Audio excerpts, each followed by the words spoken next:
नमस्कार, मी प्रवीण साहेबराव ढेकळे. मी मूळचा वाखरी तालुका फलटण जिल्हा सातारा या गावचा रहिवासी असून माझे ट्रान्सप्लांट 7 नोव्हेंबर 2024 रोजी या ठिकाणी झालं. तसं बघितलं तर मला माझा भाऊ कोरेगाव या ठिकाणी हॉस्पिटलला मी आजारी असताना घेऊन गेला आणि माझं तिथं निदान झालं. तिथं निदान झाल्यावर मला सातारला ठेवलं.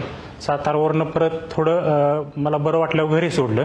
मला घरी सोडल्यानंतर आमचे फॅमिली डॉक्टर मोदळे सरांनी मला डॉक्टर जावळे सरांचं नाव सांगितलं. मी त्यांची गाठ घेतली. त्यांनी गाठ घेतल्यावर माझे सगळे रिपोर्ट बघितले. रिपोर्ट बघितल्यानंतर त्यांनी मला डायलिसिस करण्यास सूचना केल्या. मी कंटिन्यू डायलिसिस करत होतो. त्याच्यावर मी परत त्यांची गाठ घेतल्यानंतर त्यांना एक विचारलं की ह्याच्यावर काय पर्याय आहे का.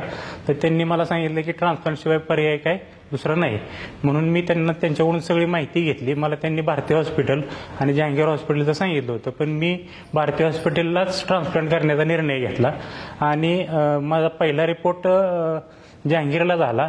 त्याच्यातून सगळ्या बाकीच्या गोष्टी बऱ्यापैकी निष्पन्न झाल्यामुळं त्यांनी परत भारतीय हॉस्पिटलला माझ्या पूर्ण आमच्या दोघांच्या चाचण्या केल्या. त्यांना सगळा अंदाज आल्यानंतर त्यांनी आमचं ट्रान्सप्लांट करण्याची 7 नोव्हेंबर 2024 ही तारीख फायनल केली आणि माझं या ठिकाणी 7 नोव्हेंबरला ट्रान्सप्लांट झालं.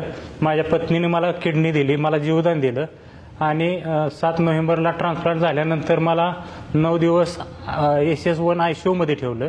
मला त्या ठिकाणी अतिशय चांगल्या प्रकारची सुविधा उपलब्ध करून दिली, गोळ्या औषध दिल्या.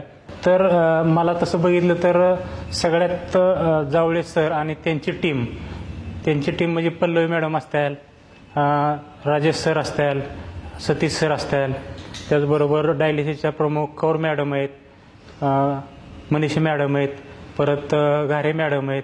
ह्या सर्वांनी अतिशय चांगल्या प्रकारे माझी काळजी घेतली आणि मला हेतून बऱ्यापैकी बाहेर काढलं. त्यानंतर मी पहिलं विशेष आभार माझ्या पत्नीचं मानेन. तिनं मला किडनी देऊन जीवदान दिलं. त्याचबरोबर या राज्याचे मुख्यमंत्री माननीय देवेंद्र फडणवीस, तसेच माझे भाऊ न्यायाधीश श्रीधर ढेकळे साहेब, त्याचबरोबर माझे एक लहान बंधू मयूरेश ढेकळे MD मेडिसिन कर्नाटक, यांचंही मला अतिशय सहकार्य लाभलं. त्याचबरोबर या हॉस्पिटल प्रशासनाचं, महात्मा ज्योतिबा फुले जन आरोग्य विभागाचं, या सगळ्यांचं मी मनापासून आभार व्यक्त करतो आणि थांबतो. धन्यवाद.